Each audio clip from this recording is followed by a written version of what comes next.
Criston parades Meleys' severed head through the city, though he is baffled that the smallfolk, near starving due to the shipping blockade, consider it a bad omen and do not celebrate the victory.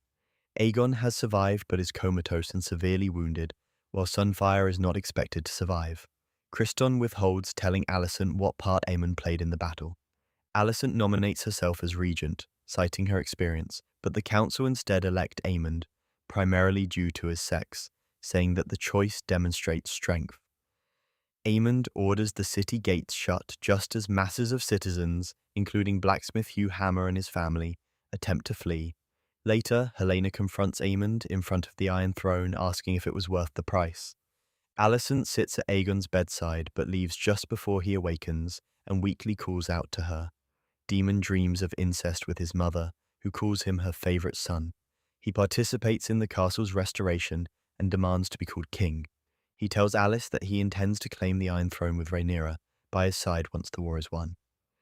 Daemon and Willem Blackwood try to win over House Bracken, but they refuse to yield, even under the threat of dragonfire. Daemon then orders the Blackwoods to take the Bracken stronghold, Stonehenge. Alice tells Daemon she hears suffering on the wind. He hears similar noises, after the Blackwoods have looted and ravaged the Bracken's lands while displaying Targaryen banners. A delegation of Riverlords arrive at Harrenhal and denounce Daemon as a tyrant.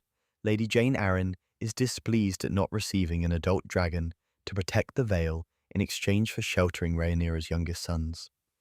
Rhaenyra attempts to soothe the situation by pointing out Jeyne was given 2 young dragons instead of only 1, and they will grow large. Jeyne says it will take too long for the dragons to mature.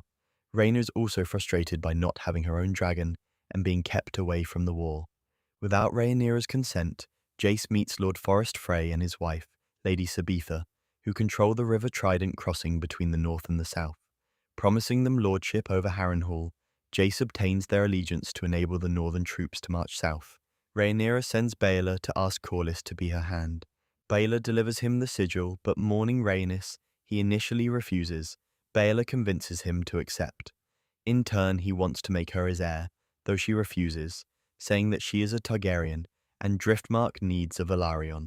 Rhaenyra admits being untrained in warfare, but notes that the all-male council is equally inexperienced due to the previous kings, Jaehaerys Vaern and Viserys I, having peaceful reigns.